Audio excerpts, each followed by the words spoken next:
Courtney here? No, she's not. No. Let me just give you guys an example of what I am talking about, just from some of the questions in the, let me just show you a pattern. I mentioned one pattern across the Gospels, the way Jesus leaves space. Another pattern across the Gospels, and this is what I mean by a systematic study of Jesus as a person. There are a lot of lives of Jesus that are very devotional, but they tend not to do studies across, the systematic kind of engineering studies. That's what theology is. It's engineering. One thing for those of you here this weekend on Friday night, I talked about this pattern here, and it's a very striking pattern. And we use a little chart that Jesus looks, he feels compassion, and then he acts. And Luke particularly picks up this pattern. It is in all the Gospels, but you'll see this in Luke 7 with the widow of Nain. It's actually a three-part pattern: looking, feeling compassion, and acting. And it's in the Good Samaritan. The Good Samaritan does this, and the father in the prodigal son does this. Jesus does it at the feeding of the 5,000. John picks up part of the patterns. It's actually an Old Testament pattern. And it's actually an interior look at incarnation. It's actually, it is incarnation. It's what incarnation does. So one of the things that we studied this weekend was what's it like to incarnate with people. And we're trained to get our theology right, but we're not, and that's good. That's not bad, okay? And I don't want to budge on that 1 inch. But what we're not trained to do is, how do I listen to someone who I think is an idiot? That's what incarnation is, okay? Or I'll be a little gentler. How do I listen? How do I have a dialogue with someone that I know is wrong? Which usually happens to be my wife. And then likewise her with me. I'm just I'm just giving us the feel for what it's like, to when we get into an argument, we know they're wrong. That's why we're arguing, right? So how do we learn to love each other when we have the truth? And that's one of the things that you learn how to do from Jesus by immersing yourself in his life. Now I'm going to go through, and I'm going to do the positive on all those. Oh, is Julie here? Did she show up? Oh, Julie, there was a lot of interest in the PDF, Bob told me. And why don't you explain the PDF? Do y'all know Vanna White in America? That's one of our game shows. So we always say Julie does the Vanna White.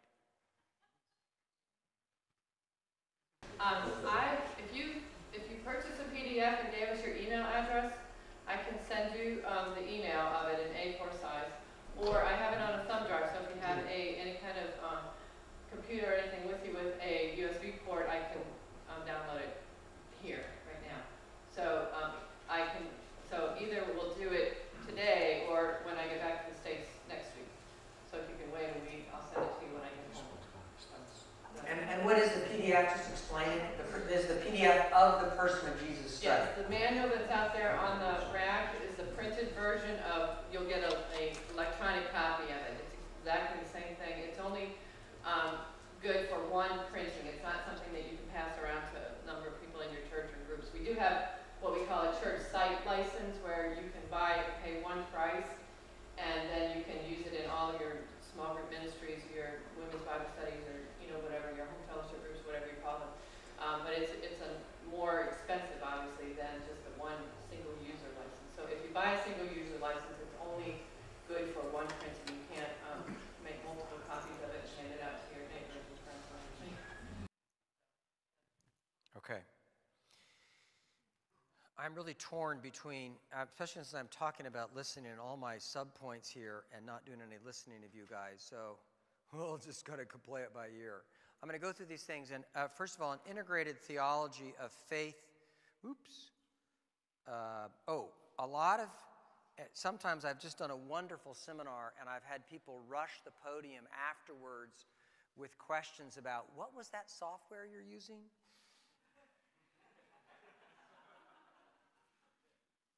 Adobe Ideas on an iPad, okay?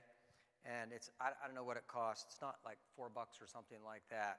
So it's on an iPad. You just get this little VGA output cord. It works really well. It's a great way to have large group discussion or draw charts or something like that. So anyway, for those of you who wanted to know that, which is a good question, an integrated theology of love. And this is point 1 now. We're on, this is what do I gain by focusing on Christ. And point 1 matches point 1 of number 2. What did we lose? Do you follow me? And I want to look at 1 John 4, 10 to 12, and I'm going to try to go by memory here. But you can do this as a little chart. God, me, you. And every arrow that I'm going to draw is love, okay? So every arrow is love.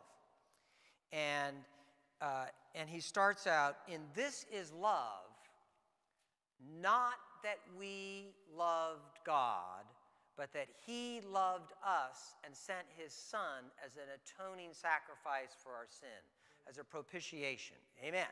Okay, that's wonderful. That is the Reformation. I mean, that verse just nails the Reformation. In other words, this is a failure down here. Not that we loved God. It didn't work. I can't begin with myself. My heart is too dark. You always have to begin with God. So it's not that we loved God, but that he loved us and sent his son as a propitiation, as an atoning sacrifice, absorbing the wrath of God for my sin. So that is the great, so it's God's love for me. So my apprehension of that we call faith. Okay? So my apprehension of God's love is faith. So the receiving end of God's love is what is believing. And that's the foundation. And then that's verse 10. And verse 11 is, if God so loved one another, if God loved us, so we ought to love one another, okay? Or something like that. That makes sense. So it's, and you immediately then see the Pauline paradigm working of faith and followed by love, okay? So faith working through love. Faith is the energy, the foundation, put it number of different ways. So again, this is our love here. Now, verse 12 is one of those stranger verses, but this pattern is all through, particularly 1 John. And he seems like he's coming out of the blue a little bit, where he says, no man has seen God at any time, but if we love one another, God's love is made complete in us. And here is what's going on, I believe there, is that there's a tendency in the Protestant world to have love as an appendage to faith. And no man has seen God at any time, but if we love one another, then God's love is made complete in us.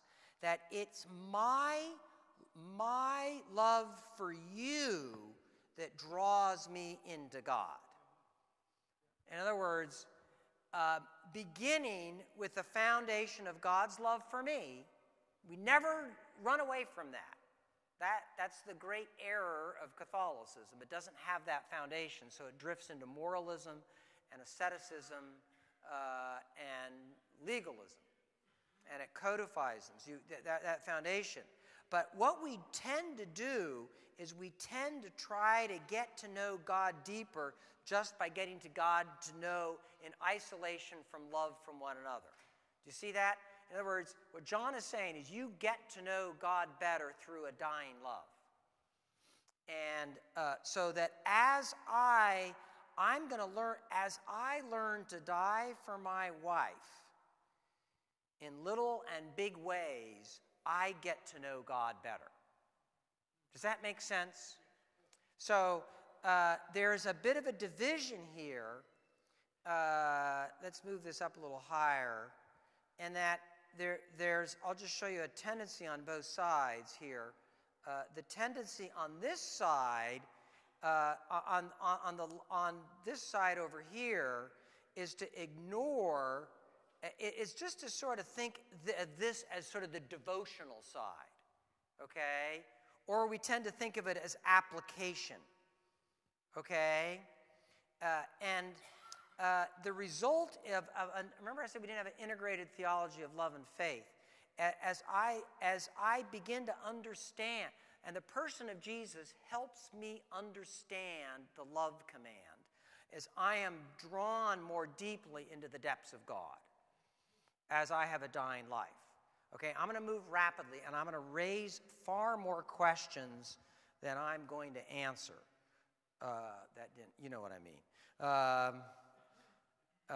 But we can. I'll try to come back to any of these things here. I'm going to go into martyrdom, and it's just not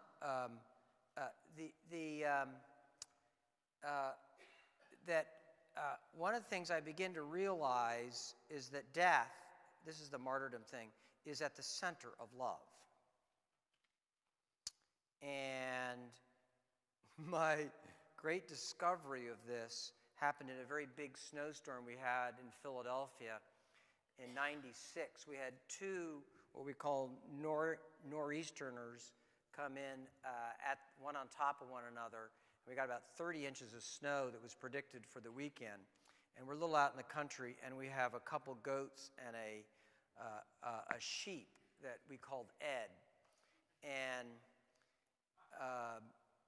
Ed was really dumb. I'm sure some of you know how dumb sheep are. But anyway, my wife was, I was not particularly concerned about the animals. Snow is insulating and, whatever. But she was kind of concerned for animals. And so I decided to do a little defensive. So I called a sheep farmer. We actually happened to have a farmer go to our church who had some sheep. And so he said, as long as they have little sheds to go into, they're fine. And my wife, as a precaution, put the goats in the garage. And I just called the farmer because I didn't want the Ed in our bedroom.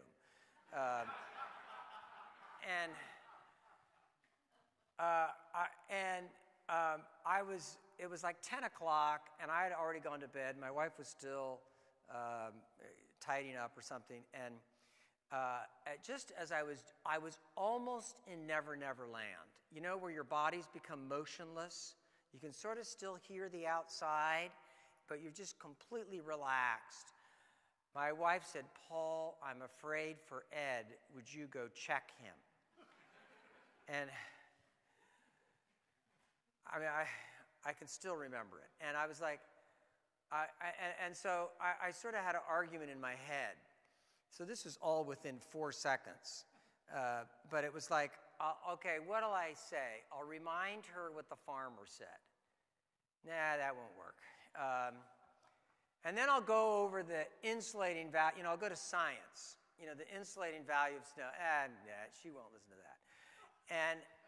And then I just started getting madder at her because I knew it was she was just stubborn and she was afraid. And, we would just get in a fight and I would go to bed. I would be right. She would be wrong. We'd be both mad at her.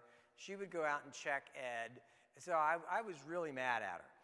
And again, she hadn't said anything other than this simple question. So in other words, I realized I lost this argument with her in bed.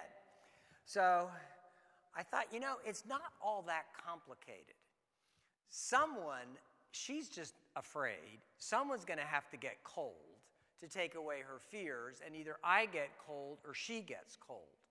And it just dawned on me that that's essentially the gospel, that I take on her anxieties and give her my warmth.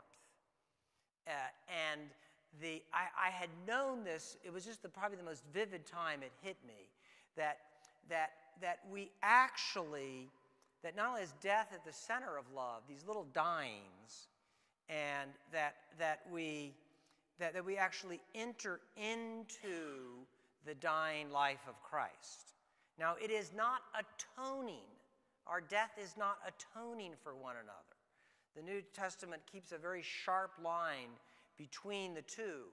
But nevertheless, all through Paul, you begin to see this pattern of this dying love. I mean, it's just everywhere in Paul. And by the way, I always forget to tell what happened with, and then someone will come and say, well, what happened with Ed? I went out and checked him, and Ed was fine, of course, and Jill was then fine. But it was just, it calmed her fears. And so it was actually an exchange. Here's Paul, and here's Jill. So I took on her anxiety, and she took on the warmth of my bed. In other words, by not getting cold. So I took her anxiety by becoming cold. And I realized that love, and it's actually another scholar that had first said this, that I don't, because the guy's done all the stuff on the parables of Jesus. Jesus through Middle Eastern eyes. Kenneth Bailey. His work had sort of alerted me to this pattern. And then I just took it one more step further. So, this is the structure of, this is the cross. And what our